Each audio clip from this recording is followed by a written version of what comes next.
A pristine white napkin, embroidered with a golden star, is crumpled in a trembling hand. You hear the sharp, arrogant voice of a woman. "He's telling you it's over, darling. Can't you take a hint you're a nobody?" The camera focuses on a plainly dressed woman, her face pale, sitting across from a handsome man and his stunning, cruel companion. The entire upscale restaurant is silent watching. The man, her husband, just sips his wine. But before the humiliated wife can even speak, the owner of the restaurant appears bowing deeply.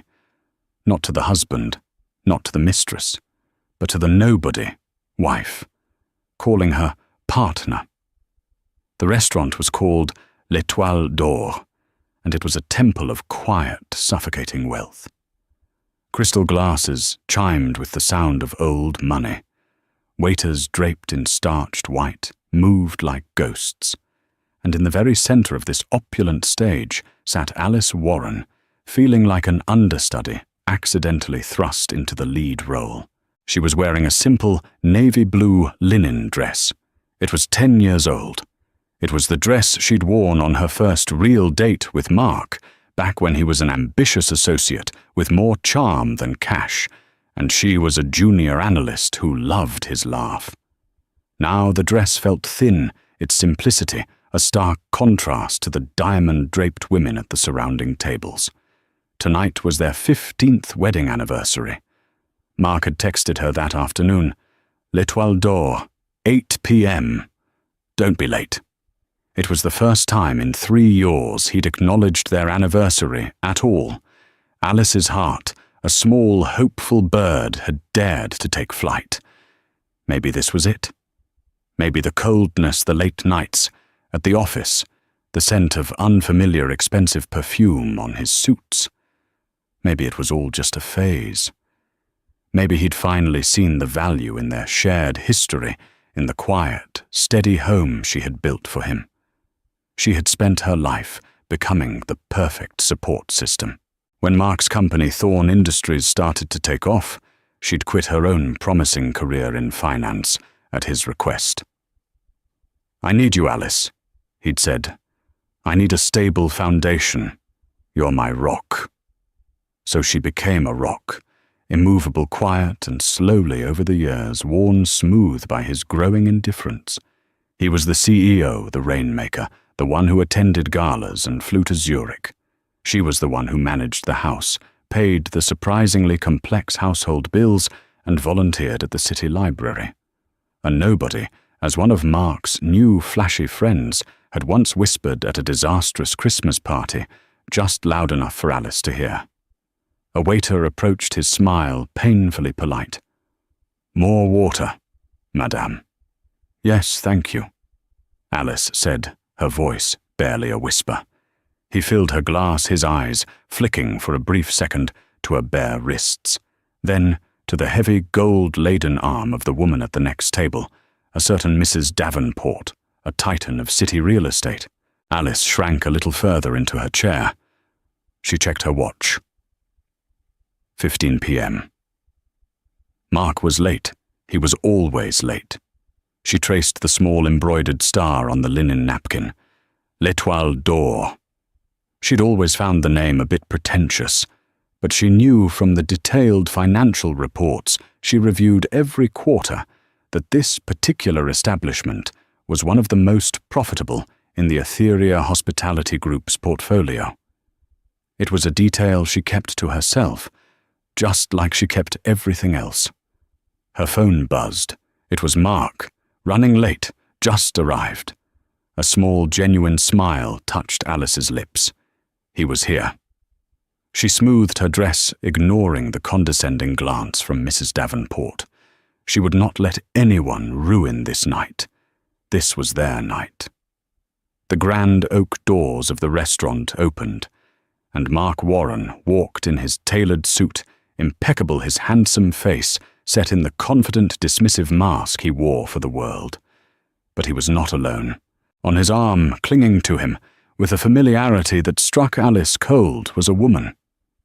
She was breathtaking, tall with rivers of honey-blonde hair, wearing a red dress that seemed poured onto her body. Her laughter was loud and sharp, echoing in the refined quiet. Alice knew her. She'd seen her in the society pages.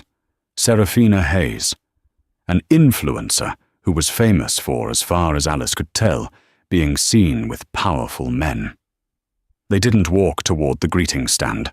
They walked directly, inexorably, toward Alice's table. The hopeful bird in Alice's chest didn't just die, it was vaporized. The blood drained from her face, leaving a cold, prickling numbness. This wasn't a mistake. This wasn't a business associate he was politely seating before joining his wife. This was a statement. Mark stopped at the table, not even bothering to look Alice in the eye. He was focused on Seraphina, pulling out a chair for her. "Mark." Alice's voice was a dry crackle. He finally looked at her. His eyes, the ones she had fallen in love with, were as flat and cold as slate. "Alice, you're here. It's our anniversary, Mark." She said the words, tasting like ash. Seraphina let out a tinkling, cruel laugh. "Oh, is that today? How sweet. Mark, you old sentimentalist." She draped herself into the chair, her crimson-taloned hand landing possessively on Mark's arm. Mark cleared his throat, adjusting his cufflinks. He was a man performing a necessary but boring piece of business. "Alice, I'm glad you're here, actually. It saves me a phone call. Seraphina and we're together." The restaurant, which had been humming with quiet conversation, began to fall silent. The tables nearby were pretending not to listen, which meant they were hanging on every word. Mrs. Davenport had frozen her champagne flute halfway to her lips. "Together." Alice repeated the word nonsensical. "Don't make this difficult." Mark snapped his voice low. "It's been over for years, you know that. We're just roommates. I'm filing for divorce." "You're filing?" Alice's mind was spinning. The prenup, the clauses. She had spent years meticulously structuring her life, her hidden life, around that document. A document that was ironclad, provided she wasn't the one to file. He had just made a terrible, terrible mistake. But the shock was too great for that realization to offer any comfort. "Of course he's filing." Seraphina cut in her voice like broken glass. She leaned across the table, her expensive perfume washing over Alice in a sickening wave. She looked Alice up and down from her 10-year-old dress to her sensible low-heeled shoes. The disdain in her eyes was absolute. "Look at you," Seraphina said, her voice carrying across the silent room. "Just sitting here waiting for him. Did you really think he was going to celebrate with this?" She gestured to Alice. Alice was frozen, her hands gripping the napkin. She could feel dozens of eyes on her. "He's telling you it's over, darling," Seraphina continued, emboldened by Alice's silence. "Can't you take a hint? He wants a woman, not a housekeeper. You're a nobody." Nobody. The word hung in the air, vibrating with cruelty. Mark did nothing. He didn't defend her. He didn't even flinch. He just signaled for a waiter. "We'll need another bottle of the Veuve Clicquot." Alice felt the tears coming hot and stinging. She had been humiliated, discarded, and dismissed in the most public way possible. She was a rock, all right, one he had just kicked out of his path without a second glance. She fumbled for her purse, her only thought to get out, to run, to hide.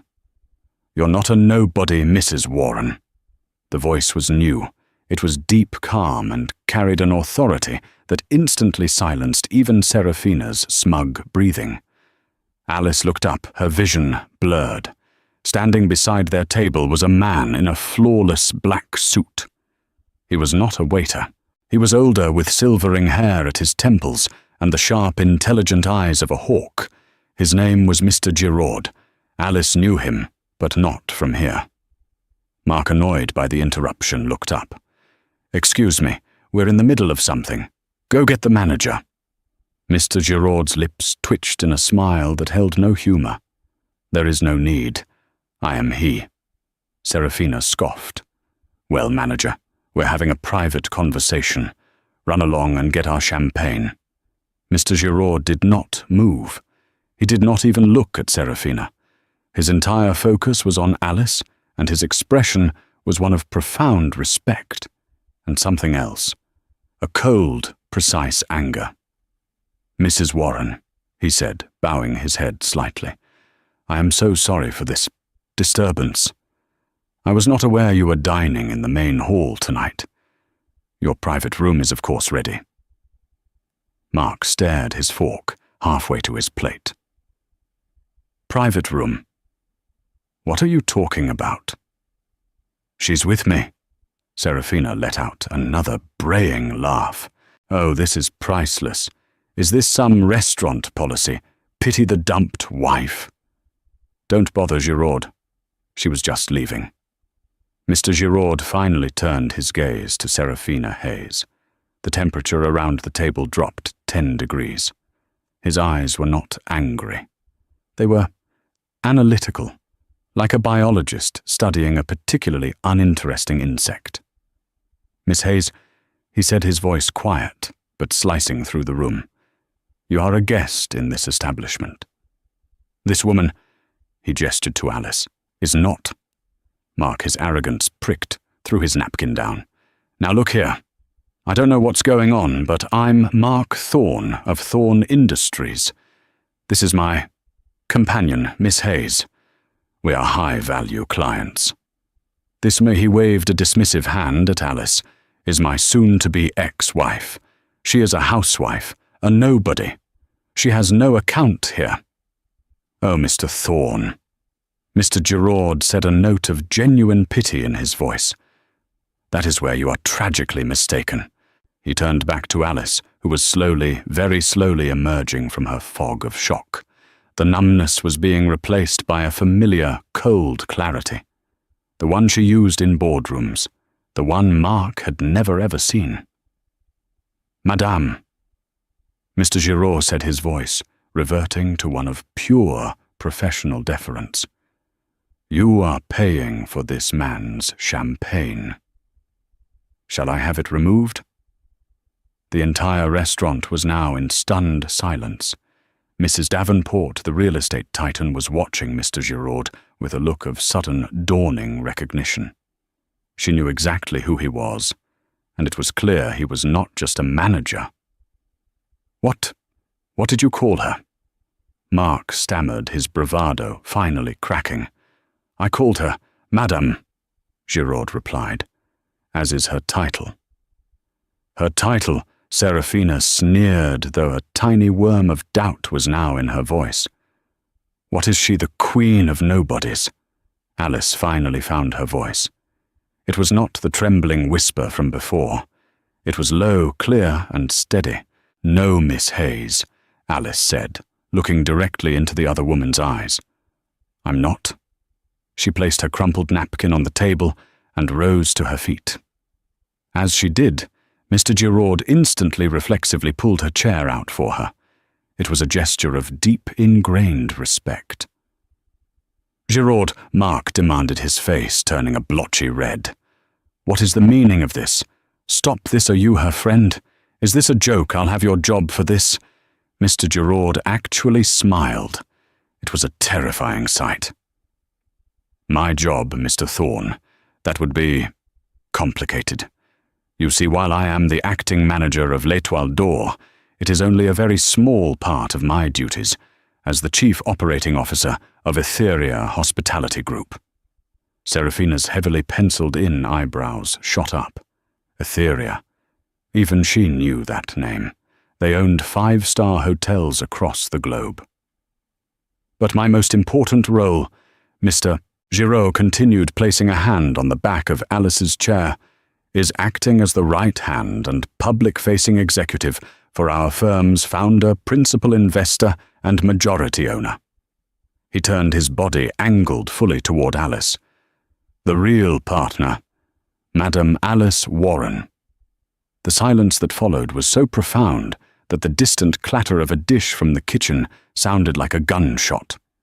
Serafina Hayes's face, which had been a mask of smug superiority, was now a frozen comical O of disbelief. Her painted red lips were parted, her eyes wide. Mark Thorne simply blinked. He looked at Mr. Giraud, then at Alice, then back to Mr. Giraud. A short, sharp laugh burst from his lips. That's absurd. Alice. My Alice owner of Etheria. She volunteers at a library. She balances the household checkbook. This is the most ridiculous, elaborate prank I have ever seen. It is no prank, Mr. Thorne, Giraud said. His calm was unassailable. Alice, tell him, Mark demanded, turning to her. Tell this waiter to stop. Tell him who you are. Alice looked at her husband, the man she had loved, the man she had supported, the man who had just publicly branded her a nobody while sitting next to his mistress on their anniversary. He's right, Mark, she said. Her voice was steady. I am the majority owner of Etheria Hospitality. Mark's face went from red to a pasty, sickly white. What, no? No, that's impossible. Your inheritance, that was just some small cap stock fund from your grandfather. It was nothing. A hobby. It was a $2 million seed fund, Alice corrected him, her voice as crisp as a new banknote, which I never touched. I let you believe it was a hobby while I took my own finance degree, my own analyst experience, and my grandfather's protégé, Mr. Giraud, here, and we founded Warren Giraud Holdings. Warren Giraud Holdings. Mark whispered the name unfamiliar. We are a private equity firm. Mr. Thorne Giraud supplied his tone, positively gleeful. We specialize in high-end hospitality and distressed commercial real estate. Etheria Group is simply our largest and most public-facing subsidiary. L'Étoile d'Or is just, I suppose you'd call it a pet project. A very, very profitable one. Mrs. Davenport, the real estate mogul at the next table, suddenly spoke, her voice ringing with newfound respect. Warren Giraud, your AW. Warren, the one who bought the St. Regis portfolio out from under my team last month. Good God. Alice inclined her head politely. Mrs. Davenport, a pleasure to finally put a face to the name. Your bid was very spirited. Mrs. Davenport looked from the unassuming woman in the linen dress to the apoplectic man and his gaudy mistress. She raised her glass. To A.W. Warren. Mark was reeling, his world tilting on its axis. But my company, Thorne Industries. I'm successful. I built that. I did that. Yes, you did, Alice said. You built a moderately successful logistics company. But you've been over-leveraged for 2 years, Mark. You've been making reckless expansion choices, trying to fund a lifestyle you couldn't afford. How would you know that? He stammered. Mr. Thorne. Giraud interjected. Who do you think holds the lease on your new corporate headquarters on Park Avenue, the one you signed last year, to project success? Mark's blood ran cold. And your company's primary line of credit, Alice continued, her voice devoid of all emotion. The one that keeps you liquid, the one that covers your payroll every month. Which bank holds that paper? Mark, Metropolitan Merchant Bank, he whispered. A small boutique bank, Giraud said. Acquired by Warren Giraud Holdings 18 months ago. We have been, Mr. Thorne, quite literally the only thing keeping your company from imploding for the last year and a half. My partner, he nodded at Alice, is a very patient woman. Seraphina's face had gone from disbelief to calculations. She was looking at Alice with a new, hungry light. She slid her hand off Mark's arm. So, Alice said, stepping away from the table, while you were busy with... Miss Hayes, I was busy running an empire you live in, an empire you work in, and an empire that until tonight was subsidizing your entire life. The revelation hung in the air, thick and heavy. Mark Thorne was not just a cheating husband, he was a fool, a kept man who didn't even know who was keeping him. But why? Mark's voice was barely a croak. Why all this deception? For years, the library, the old car. You drive a 12-year-old sedan. It's a very reliable sedan, Alice said coolly, and it doesn't attract attention, which is the point. She turned her gaze, sweeping the room, then landing back on him. I didn't do it to deceive you, Mark. I did it to protect myself. And for a very long time to protect you. Protect me, he scoffed, a flicker of his old arrogance returning. Yes, when you started Thorne Industries, you were brilliant. You were hungry. But when the first wave of success hit, you changed. You became this. She gestured to the scene. This man who needs the flashy car, the flashy woman, the trophy life. You became arrogant, and arrogant men make mistakes. He sputtered. You also insisted on a prenuptial agreement when we got married, Alice continued. You were the one making more money then from your father's firm. You wanted to protect your assets. And it does, Mark snarled. It protects my company. You get the house, and that's it. Alice almost laughed. Oh, Mark, you really should read the documents your lawyers draft. The prenup is very specific. It has an infidelity clause, a strong one.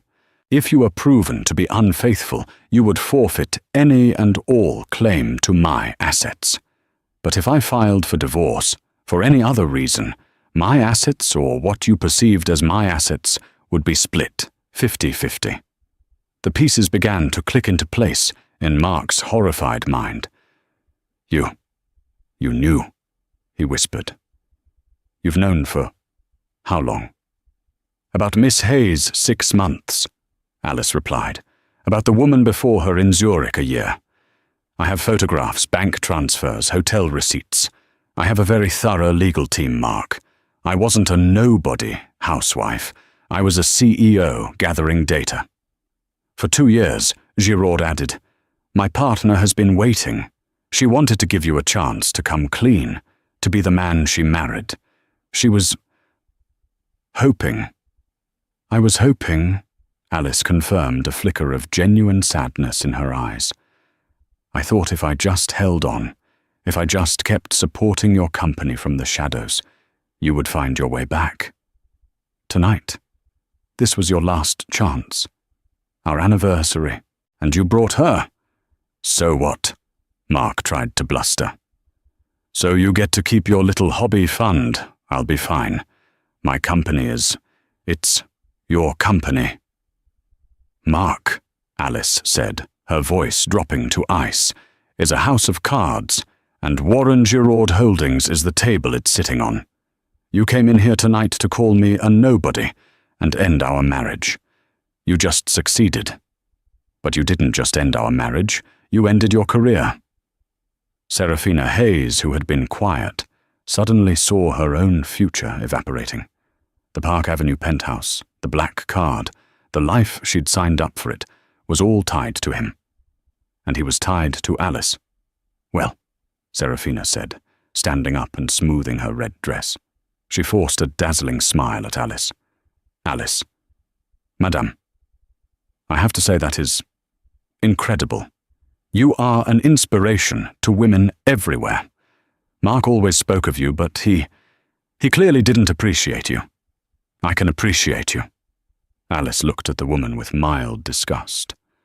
I'm sure you can, but I'm not interested in your appreciation, Miss Hayes. No, you don't understand, Serafina said, stepping closer, her voice dropping to a conspiratorial purr. A man like Mark, he's weak. You are strong. A strong woman needs, well, friends, powerful friends.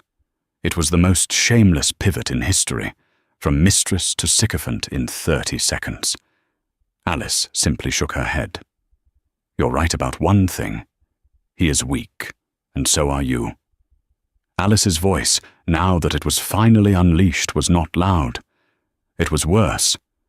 It was devastatingly quiet, precise, and devoid of all heat. It was the voice of a surgeon announcing a terminal diagnosis.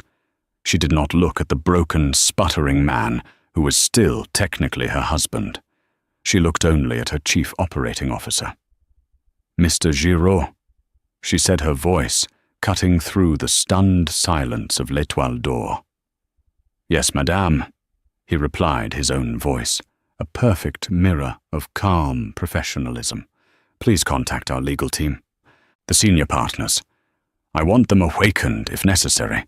Inform them that the infidelity clause of my prenuptial agreement is to be invoked immediately." Mark's head snapped up. "Infidelity? You can't prove—" "I can," Alice said, cutting him off without a glance. "And I will. The filing is to be on a judge's desk by 9 a.m. tomorrow. I want him out of the house by noon." "Out! Out of the house," Mark stammered. My house, Alice. That's my house." "It is a house held in a trust." Giraud provided his eyes, flicking to Mark for a brief, cold second. "A trust which Madame Warren is the sole trustee of. You are and have always been a guest, Mr. Thorne." The blood drained from Mark's face, but Alice was not finished.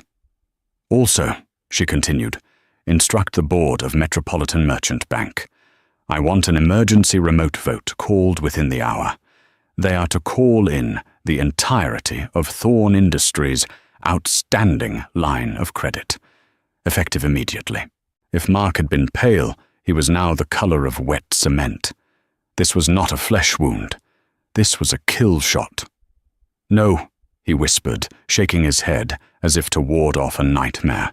"No, Alice. No, you can't. That's my life's work. My company. You do that and I'm ruined. It'll be bankrupt by Monday, Alice. All of it. The employees, the legacy. Please, you can't do this." "The pretext, madame?" Giraud asked, ignoring Mark's desperate crumbling plea. "Breach of contract," Alice stated, as if reciting a grocery list. "Public morals clause, section 11B of his loan agreement. I'm sure his performance here tonight with Miss Hayes qualifies as bringing the company's primary debtor into disrepute. He is a moral and financial liability. The bank must protect its investment, liquidate his positions to cover the debt." "Alice, please."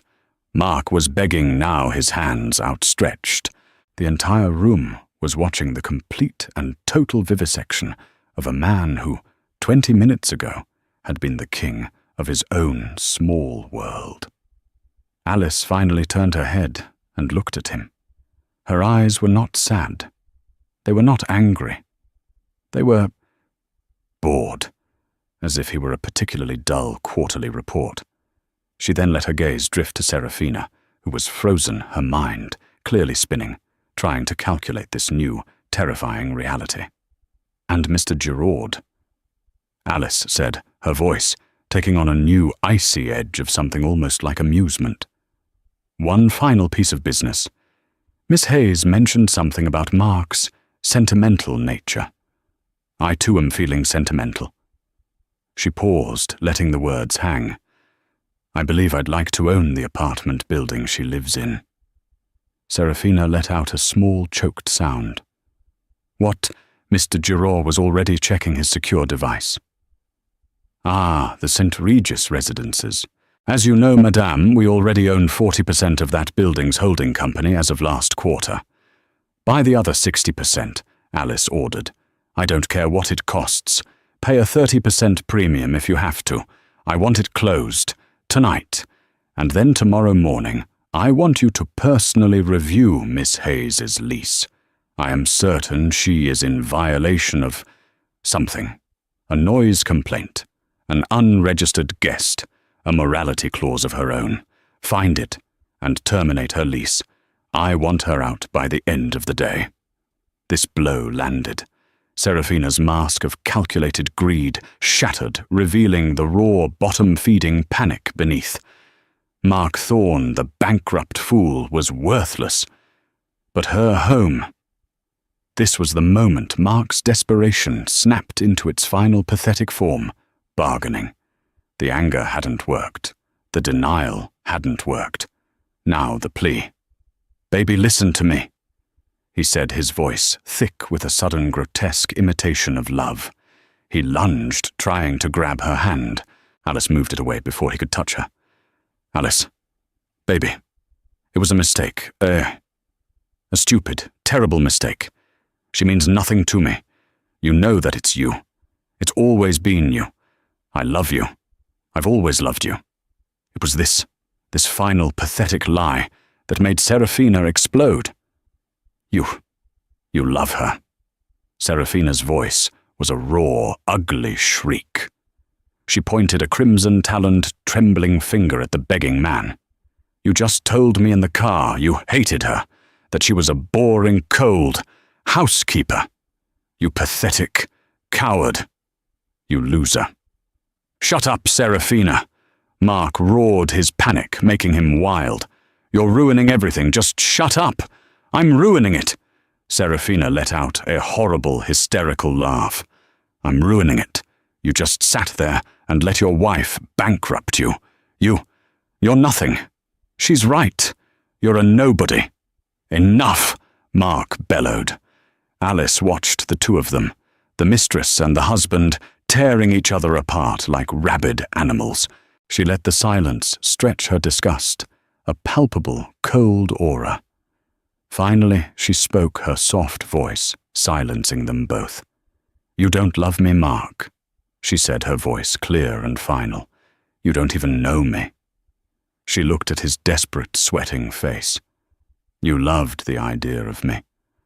You loved the idea of a quiet, supportive, invisible wife who would never question you, who would tidy up your life and manage your home while you lived a bigger, more important one. You told me once a long time ago that I was your rock." She took a single step closer, and he flinched.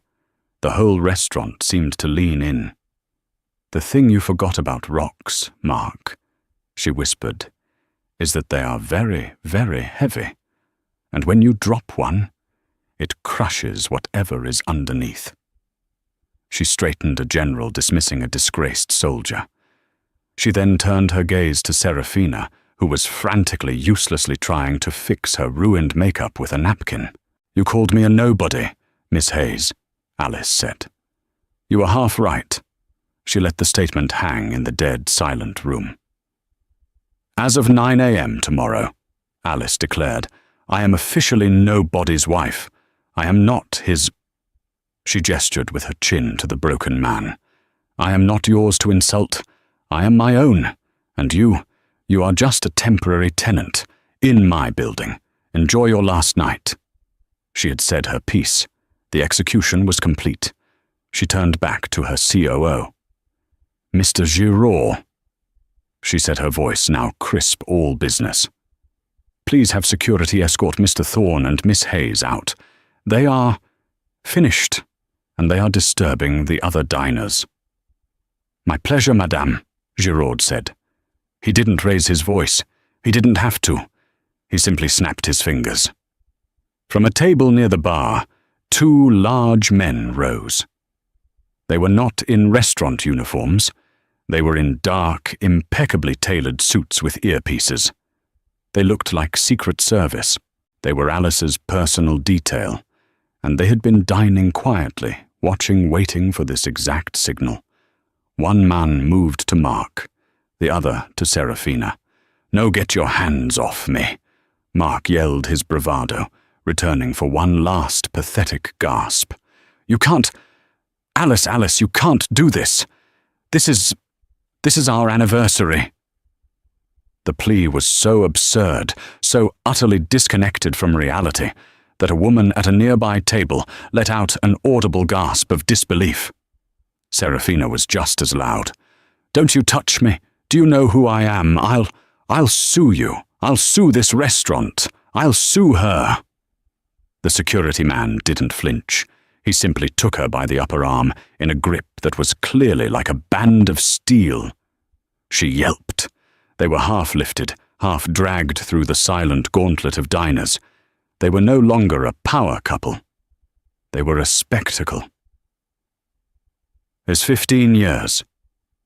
Mark's final cry was desperate, echoing off the high coffered ceilings. "You're throwing away 15 years." The grand oak doors were pulled open. They were physically pushed out onto the cold, dark cobblestone street. The doors clicked shut. The silence that returned was absolute. It was profound. Alice stood alone in the center of the room. She looked small in her simple dress, but she radiated an immense, terrifying power. Then a single sound. Clap. It was Mrs. Davenport, the real estate mogul. She was on her feet. Her face, framed by severe silver hair, was not smiling. It was a mask of pure, unadulterated respect. Clap, clap, clap. Then the banking mogul at the next table. He stood. He began to applaud. And then, table by table, the entire room. The city's elite, the old money, the new power, they all rose to their feet. It was not a cheer. It was a wave of sustained, rhythmic, stunned applause. It was an acknowledgement, a welcome. They were witnessing, in real time, the fall of a pretender and the public coronation of a queen. The echo of Mark's final desperate cry. Alice was sucked into the heavy velvet curtains of l'Étoile d'Or. The grand oak doors clicked shut with the finality of a vault. The silence that descended was absolute, a thick, heavy blanket of shock. For a full 3 seconds, the only sound was the distant, nervous tinkle of ice in a water glass. Alice stood alone, her small frame rigid. She had not moved. She was still in the center of the room, the focal point of 100 pairs of eyes. She felt them on her not as a humiliation, but as a judgment. And for the first time, she was not the one being judged. Then a single sound broke the quiet. Clap. It was a slow, deliberate, solitary sound. It came from the table beside hers. Mrs. Davenport, the real estate titan, a woman known for her iron will, and for crushing competitors before breakfast had risen to her feet. Her face, framed by severe silver hair, was not smiling. It was a look of profound, analytical respect. She was not applauding a victim. She was acknowledging a predator. Clap. Her hands met again. And again. As if a spell had been broken, the man at the table next to her, a banking mogul Alice knew by reputation, also stood. He joined the applause. Then another table, and another. It was not the raucous, messy applause of a theatre. It was a rhythmic, stunned, and deeply respectful wave of acclamation that washed over the entire room. They were not clapping for the nobody wife who had been saved. They were clapping for the silent power that had just been unveiled. They were clapping for A.W. Warren. Alice, who had weathered the storm of her husband's betrayal without shedding a tear, felt a sudden, hot prickling behind her eyes. This was not part of the plan. The plan was quiet, efficient, an extraction. This was a coronation. She straightened her spine, a move that felt as if she were shrugging off a 15-year-old 200-pound weight. She let the simple 10-year-old linen dress hang on her. It was no longer a symbol of her meekness. It was a testament to her discipline. She met Mrs. Davenport's eyes across the small space and gave a small, controlled, regal nod. Mrs. Davenport stopped clapping and raised her glass. "Mrs. Warren," she said, her voice clear. "Mrs. Davenport." Alice replied, her own voice steady. Mr. Giraud, who had been watching the scene with a look of immense, quiet pride, stepped forward. "Madame, your car is at the private entrance." "Thank you, Giraud," Alice said. "But first, please, send a bottle of the 05 Dom Perignon to every table in this room, with my apologies for the theatricality. It was unavoidable. Of course, madame, Giraud said. He turned to the nearest captain, who had been frozen in place, and gave the order with a simple flick of his wrist. The restaurant staff galvanized, sprang back to life. And, Alice added, turning to Mrs. Davenport's table, please send a bottle of the 59 Lafitte to Mrs. Davenport, with my compliments on her. Excellent timing. Mrs. Davenport's thin lips curved into a genuine smile. I look forward to it. And to future business, A.W. The use of the initials was a clear signal. The secret was out. The game had changed. Giraud placed a hand on Alice's elbow, not to support her, but to guide her. This way.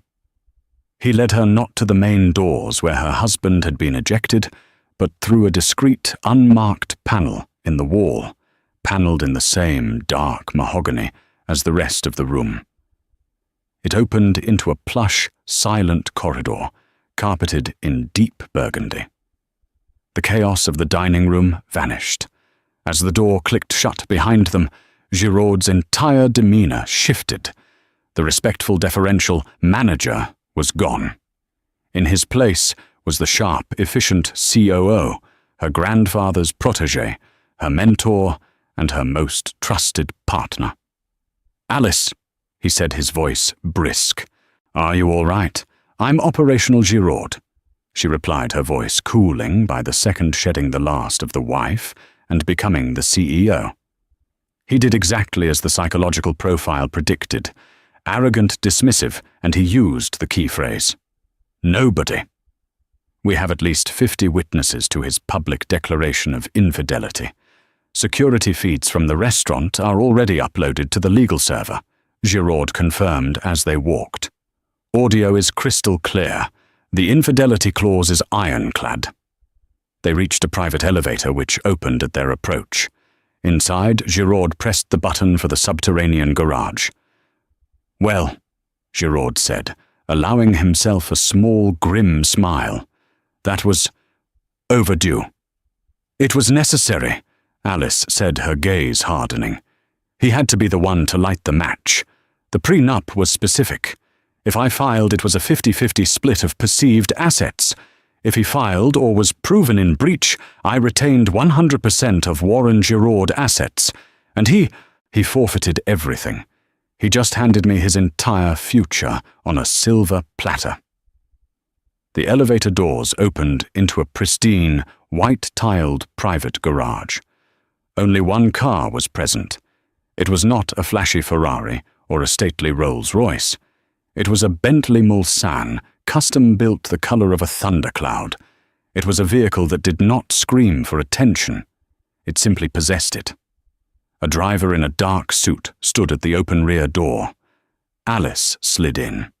Giraud took the passenger seat, and the large sedan pulled away, its engine a deep, powerful hum. The car was not a refuge. It was a war room. Before they had even hit the street, Giraud was on his secure satellite phone. "Execute protocol ironclad. Yes, now. Inform the board of Metropolitan Merchant. I want the note on Thorn Industries called in full.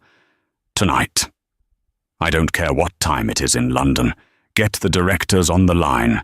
The morals clause was breached publicly. We have the proof. We are claiming full default. Liquidate his positions to cover the debt.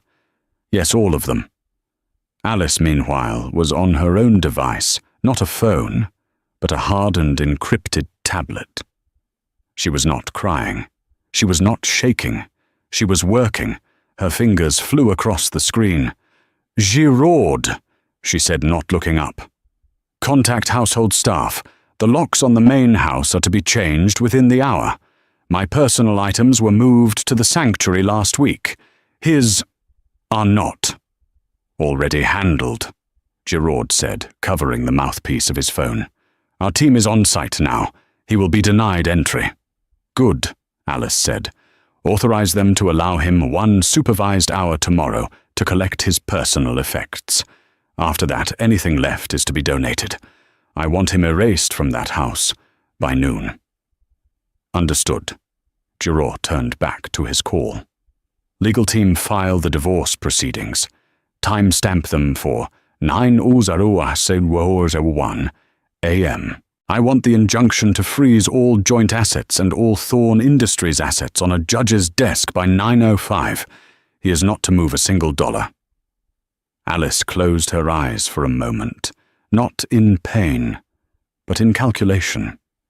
She remembered Mark 15 years ago, all charm and ambition, promising her the world. She had loved him. She truly had. But the man she loved had been eaten alive by the man he became, a shallow, arrogant creature who needed to diminish her to feel big. She remembered the day 2 years ago when Giraud had quietly placed a file on her desk. It was from a private investigator. Photos, a hotel in Zurich, a blonde woman, not Serafina, but a predecessor. That was the day the marriage had truly ended. That was the day Alice Warren, housewife, became a character she played a shell she inhabited, while A.W. Warren, the invisible titan, began to build her fortress. She had given him 2 years to find his way back. 2 years of rope. Tonight he had used it to hang himself. And Giraud, Alice said, her voice dropping to absolute zero. The mistress, Serafina Hayes. Giraud's smile was wolfish. He was already on a new call. Acquisitions, the St. Regis residences. Yes, the entire holding company. I am authorizing a premium of up to 25% over market. I want it closed. Tonight. Yes, wake up the board in Hong Kong. This is an A.W. Warren priority directive. I want the keys and the tenant files on my desk by 6 a.m. As soon as the sale is finalized, Alice instructed, find the morality and conduct clause in Miss Hayes's lease. I'm sure there's one. The late-night parties, the constant traffic. I'm sure she's in breach. Terminate it. Give her 24 hours. Have a security team escort her out. Consider her rehoused. Giraud confirmed. Meanwhile, on the cobblestone curb outside L'Etoile d'Or, the reality was crashing down like a physical weight. Loser, pathetic, weak loser. Serafina Hayes was screaming, her voice, a raw, ugly screech that was a far cry from her tinkling laugh. You just let her do that. You're nothing. You told me she was nothing. Shut up, Serafina, just. Shut up. Mark roared his hands, yanking at his tie. He was sweating his expensive suit, suddenly feeling like a cheap costume. He was humiliated.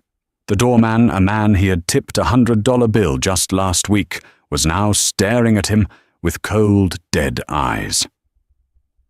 She called you a housekeeper. Serafina shrieked tears of rage and terror, carving black streaks of mascara down her face. No worse, she called you her employee, and she was right. I said, shut up. Mark fumbled for his phone, his fingers slick. He had to call his lawyer. He had to call his bank. He had to fix this. He stabbed at the Uber app to get them away from the staring faces. His top-tier corporate Amex. Payment declined. He stared at the screen, his blood turning to ice. Declined. That was impossible. It had an unlimited credit line. He tried his personal platinum card. Payment declined. Mark, what's wrong? Get a car, Serafina demanded, her voice shrill with panic. I can't. The cards, they're not working. What do you mean they're not working? Before he could answer, his phone rang. The caller ID flashed Robert Yao, CFO. Relief washed over him. Robert, thank God. Listen, I've got a massive problem. My cards are locked. I need you to... Mark, what did you do? Robert's voice wasn't calm. He was screaming.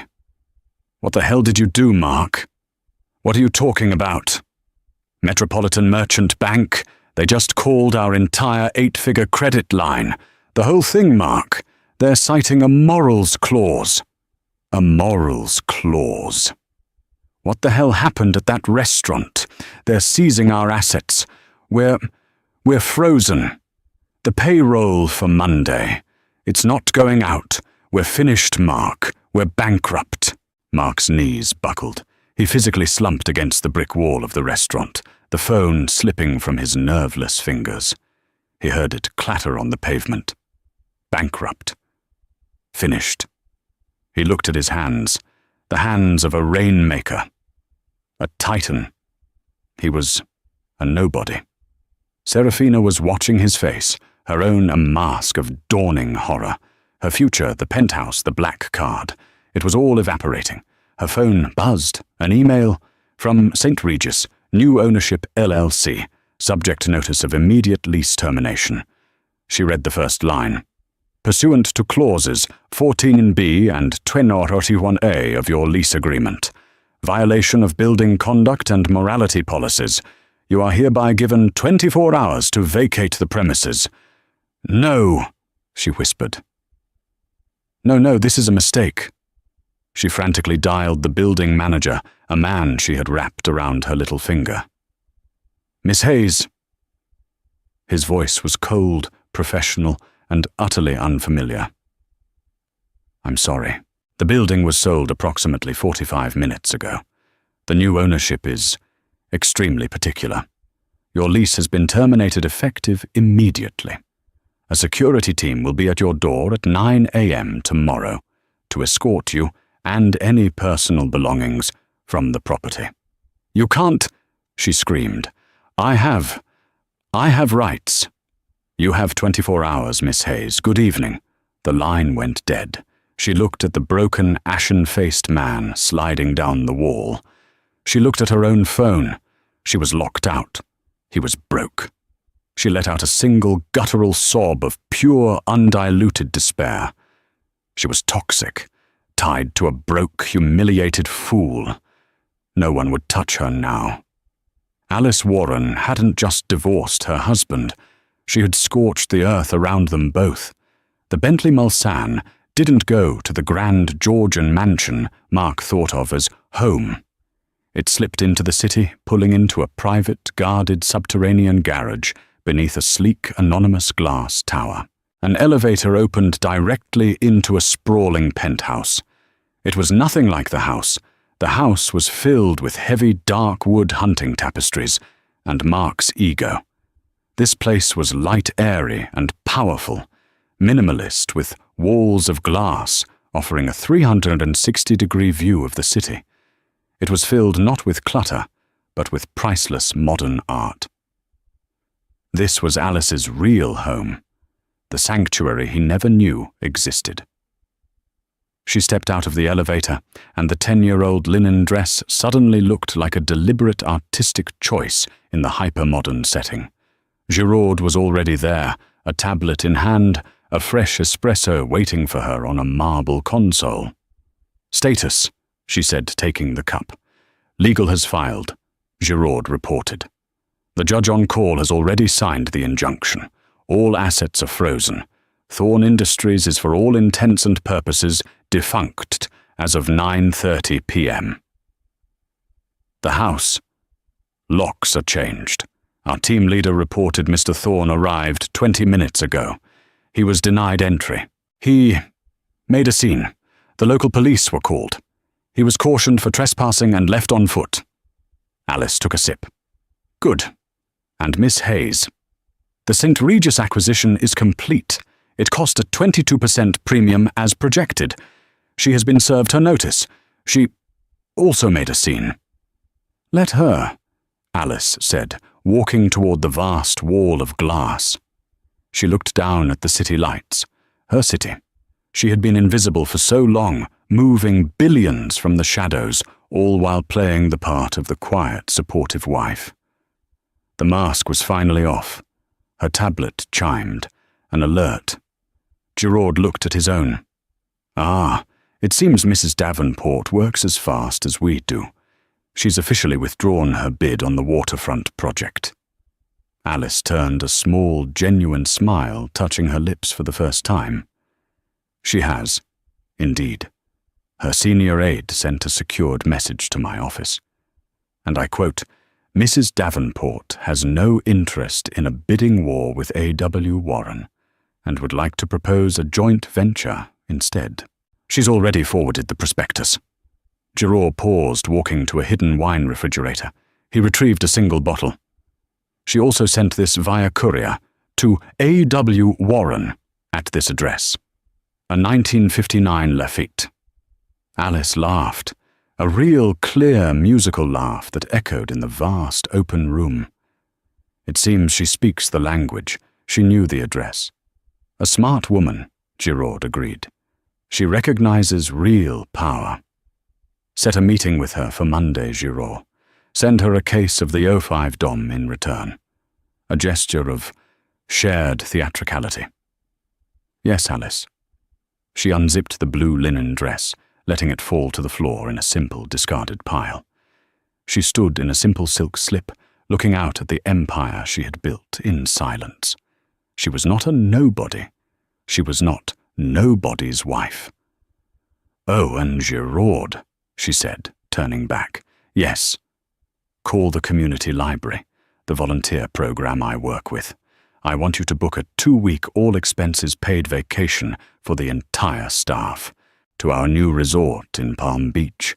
They've been wonderful friends."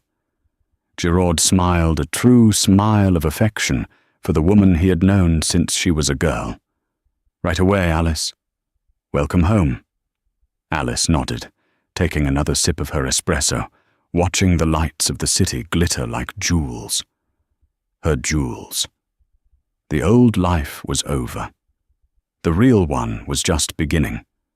And so Alice Warren proved that the loudest voice in the room is rarely the most powerful. While her husband and his mistress were busy performing for an audience, Alice was a true partner, the owner of the entire theatre.